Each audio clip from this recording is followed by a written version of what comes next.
Hello. RBC 12th biology के अध्याय 5 में आज हम पढ़ेंगे जल विभव अवधारणा। सबसे पहले ध्यान रखिए, ये अवधारणा प्रस्तुत करने वाले साइंटिस्ट हैं आर.के. स्लेटियर और एस.ए. टायलर, यानी स्लेटियर और टायलर द्वारा दी गई। और ये जल विभव अवधारणा है, ये जल की मुक्त ऊर्जा पर निर्भर करती है। और इसका जो प्रतीक होता है जल विभव का, वो या तो साई या साई डब्लू होता है। और इसका जो मात्रक या इकाई है वो पास्कल, बार या एटीएम होती है।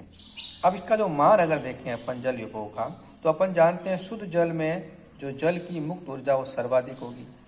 तो इस शुद्ध जल का जल विभव भी सर्वाधिक होगा।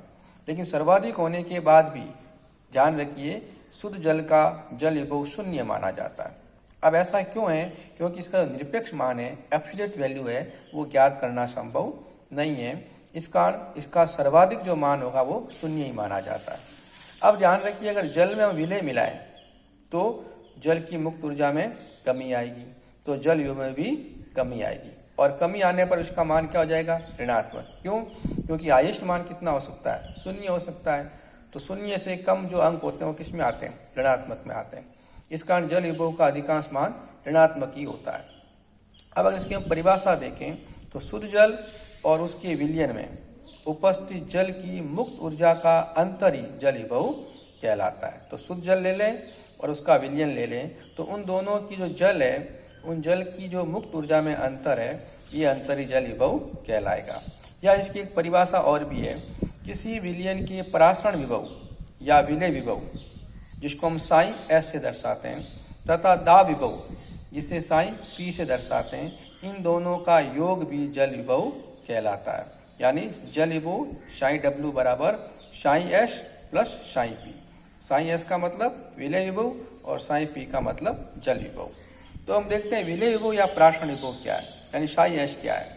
तो विलयन में विलय की मात्रा अगर बढ़ाई जाए तो जल विभव के मान में जो कमी आएगी, ये कमी ही विलय विभव या प्राशरण विभव कहलाती है। यानी विलय की जो मात्रा है वही उसका प्राशरण विभव कहलाता है।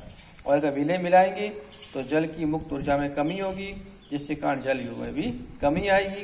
इस कारण ध्यान रखना, साई एस का मान ऋणात्मक होता है। हमने यहाँ पर आगे चिन्ह बनाया नहीं है, बाकी इसके आगे माइनस का चिन्ह लगाया जाता है। और ये वाकई में प्राशरण दाब यानी ओपी के समान ही है, लेकिन ओपी का मान धनात्मक होता है और इसका मान ऋणात्मक होता है। अब देखिए दाब विभव क्या है। तो अगर विलयन में हम विलायक जल मिलाएं तो जल विभव के मान में वृद्धि होगी, ये दाब विभव कहलाता है। क्योंकि जल मिलाने पर उसकी मुक्त ऊर्जा बढ़ेगी, इस कारण जल विभव के मान में भी वृद्धि होगी। इस कारण ध्यान रखिए, दाब विभव का मान हमेशा धनात्मक होता है। और ये दाब विभव वाकई में स्फीति दाब के समान ही है। तो अगर अपन देखा जाए तो ये जो साई एस है ये ओपी के समान है और साई पी है वो टीपी के समान है। तो इस प्रकार देखा जाए तो जल विभव है वो वाकई में डीपीडी के समकक्षी है। लेकिन जहाँ पर जल विभव का मान ऋणात्मक होता है वहीं पर डीपीडी का मान धनात्मक होता है। क्यों? क्योंकि साई डब्ल्यू बराबर साई एस और साई पी और डीपीडी बराबर ओपी माइनस टीपी। ये जो साई एस है ये ओपी के तुल्य है और साई पी है वो टीपी के तुल्य है।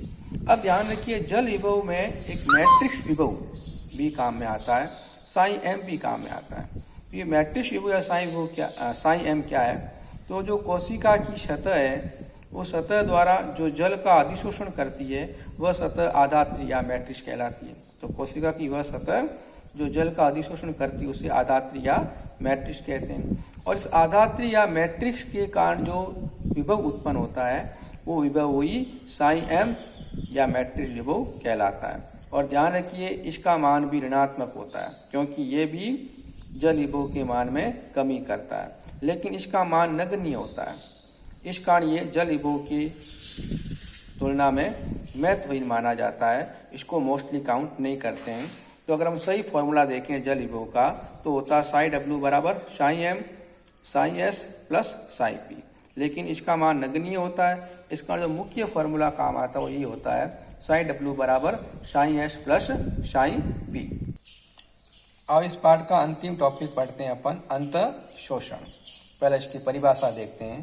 किसी पदार्थ के अंदर जो ठोस सूखे और कोलाइडी कण होते हैं, उनके द्वारा जो जल का अवशोषण या अधिशोषण होता है, ये अवशोषण ही अंतःशोषण या अधिशोषण कहलाता है। मतलब किसी निर्जीव पदार्थ के अंदर जो ठोस, सूखे और कोलाइडी कण हैं, उनके द्वारा जल का अवशोषण ही अंतःशोषण या अधिशोषण कहलाता है। और अपन जानते हैं पादप की कोशिका भित्ति सेलुलोज की बनी होती है, और ये सेलुलोज एक तरह से कोलाइडी होता है, जल स्नेही कोलाइडी होता है, जिसके कारण अंतःशोषण संपन्न होता है। इसका उदाहरण देखें तो अपन देखते हैं बरसात के मौसम में लकड़ी के दरवाजे फूल जाते हैं। क्यों? क्योंकि लकड़ी के अंदर जो सेलुलोज होती है वो अंतःशोषण का कार्य करती है। इसी प्रकार गोंद, ये भी सेलुलोज का बना होता है, इसको अगर पानी में डालें तो ये भी फूल जाता है, तो ये भी अंतःशोषण का ही उदाहरण है। अब इसको प्रभावित करने वाले कारक देखें तो इसको प्रभावित करने वाले कारक में तापक्रम है, अंतःशोषक की बनावट, जो अंतःशोषण करने वाला पदार्थ है उसकी बनावट कैसी है, अच्छा जल के प्रति उसकी बंधुता कैसी है, और दोनों के जल विभव का अंतर। तो ये तापक्रम, अंतःशोषक की बनावट, उसकी जल के प्रति बंधुता और जल विभव का अंतर, ये अंतःशोषण को प्रभावित करने वाले कारक है। अब इसका महत्व देखें तो जो बीजों द्वारा जल का अधिशोषण होता है वो अंतःशोषण के कारण ही होता है, और जो पादप के अपन कई बार देखते हैं सूखे हुए भाग हैं, वो बरसात के मौसम में वापस पुनर्जीवित हो जाते हैं, तो वो भी अंतःशोषण के कारण ही पुनर्जीवित होते हैं। तो अध्याय 5 अपन ने पढ़ा। आशा करता हूँ आपको समझ में आया होगा। धन्यवाद।